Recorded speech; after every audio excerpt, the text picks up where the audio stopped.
नमस्कार मैत्रिणींनो, स्वागत आहे तुमचं माझ्या यूट्यूब चॅनलवर. आज मी तुम्हाला खूप सुंदर असं संक्रांतीचं युनिक वाण शिकवणार आहे. जर कुणाला बनवून पाहिजे असेल तर ते तुम्हाला बनवूनसुद्धा भेटेल बरं का. ऑर्डर तुम्ही देऊ शकता. डिस्क्रिप्शन बॉक्समध्ये मी माझा फोन नंबर दिला आहे. तर आज मी तुम्हाला कात्री ठेवण्यासाठी एक बॉक्स शिकवणार आहे. त्याचं माप सांगते तुम्हाला मी. बघा, 12 इंच बाय 9.5 इंच. 12 बाय 9.5 इंचचा एक चौकोन घेतला आहे आणि त्याच्या खालती मी कॅनव्हास लावून चारी बाजूने शिवून घेतलेला आहे. आता तुम्ही ह्याच्या मागे की नाही अशाच कलरचा अस्तर लावू शकता, पण मी काय केले की असाच कलरचं कापड मी ह्याच्या पाठीमागे शिवणार आहे. पाठीमागे म्हणजे कसं ते नीट बघा बरं का आता,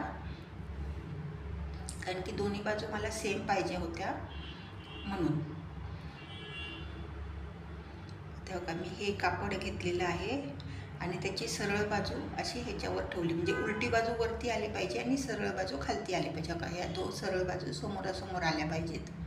नीट लक्ष द्या बरं का, कारण की आपल्याला हे उलट करायचं आहे. ह्या दोन सरळ बाजू समोरासमोर आल्या पाहिजेत. आता हे चारी बाजूने शिवायचे. फक्त एवढं जे अंतर आहे ना ते आपण शिवणार नाही आहे, म्हणजे आपल्याला इथून सरळ करता येईल. ठीक आहे, चला तर मग आपण शिवून घेऊया. बघा, आता हे माझं शिवून झालेलं आहे आणि इथे थोडंसं मी उघडं ठेवलेलं, ओपन ठेवलेलं आहे. शिलाई मारलेली नाही आहे त्याला. आता तिथून आपण हे सरळ करूया. आता हे सगळे कोपरेत ना नीट व्यवस्थित बाहेर काढायचे आहेत बरं का आपल्याला. तुम्ही म्हणजे पेन्सिलच्या साहाय्याने किंवा एखाद्या टोकदार वस्तूने काढू शकता. अशा पद्धतीने एकदम असं हे सगळे कोपरे बाहेर काढून घ्यायचे आहेत. आता हे असं आपलं हा पीस तयार झाला आहे. आता ह्याला काय करायचं आहे, वरनं परत सगळ्या बाजूने दाब शिलाई मारून घ्यायची आहे. बघा, हे असं आतमध्ये धुंडायचं आणि इथून पण अशी शिलाई मारून घ्यायची. सगळीकडनं शिलाई मारून घ्यायची चारी बाजूला. चला तर मग आपण शिलाई मारून घेऊया. हे बघा, आता अशा पद्धतीने माझी शिलाई मारून झालेली आहे. आता मी ह्याला कात्री ठेवण्यासाठी आकार कसा द्यायचा ते नीट बघा बरं का. ह्याच्यामध्ये आपण 3 प्रकारच्या कात्र्या ठेवू शकतो. एक लहान, मीडियम आणि मोठी साईज.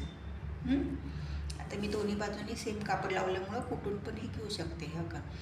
आता हा जो भाग आहे ना 9.5 इंचाचा, तिथला एक कोपरा पण इथे घ्यायचा आहे असा. हो का, म्हणजे असं शेवटच्या कोपऱ्यापर्यंत हो का असं त्रिकोण असं करून घ्यायचं आहे. म्हणजे आपण फुटाण्याला वगैरे कसं त्रिकोण असतो कोण तसा, किंवा मेहंदीचा कोण असतो त्याप्रमाणे. आता हा कोपरा घेऊन इथे ठेवायचा असा. आता परत इकडचा कोपरा घ्यायचा आणि तो इथे घ्यायचा ह्याच्यावरती अशा पद्धतीने. परत एकदा नीट बघा. हा कोपरा आहे ना तो इथे घ्यायचा असा आणि इथून सरळ असं त्रिकोण घ्यायचा आहे. मेहंदीच्या कोणासारखा त्रिकोण घ्यायचा आहे.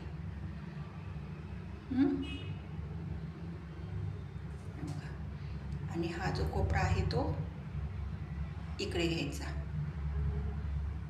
म्हणजे आपला असा त्रिकोण तयार होईल. आणि हा कोपरा ह्याच्यावर घ्यायचा आहे. म्हणजे आता 3 कप्पे आपले तयार होतात. म्हणजे 3 साईजचे आपण सीझर ह्याच्यामध्ये ठेवू शकतो. आता इकडच्या बाजूने आणि ह्या बाजूने शिलाई मारायची आहे. ह्या बाजूने आणि ह्या बाजूने 2 बाजूने शिलाई मारायची. आता हे मी भिंतीला अडकवण्यासाठी याला एक छोटंसं हँडल पण केलेलं आहे. त्याचं माप सांगते मी तुम्हाला. त्याचं माप आहे 5 इंच.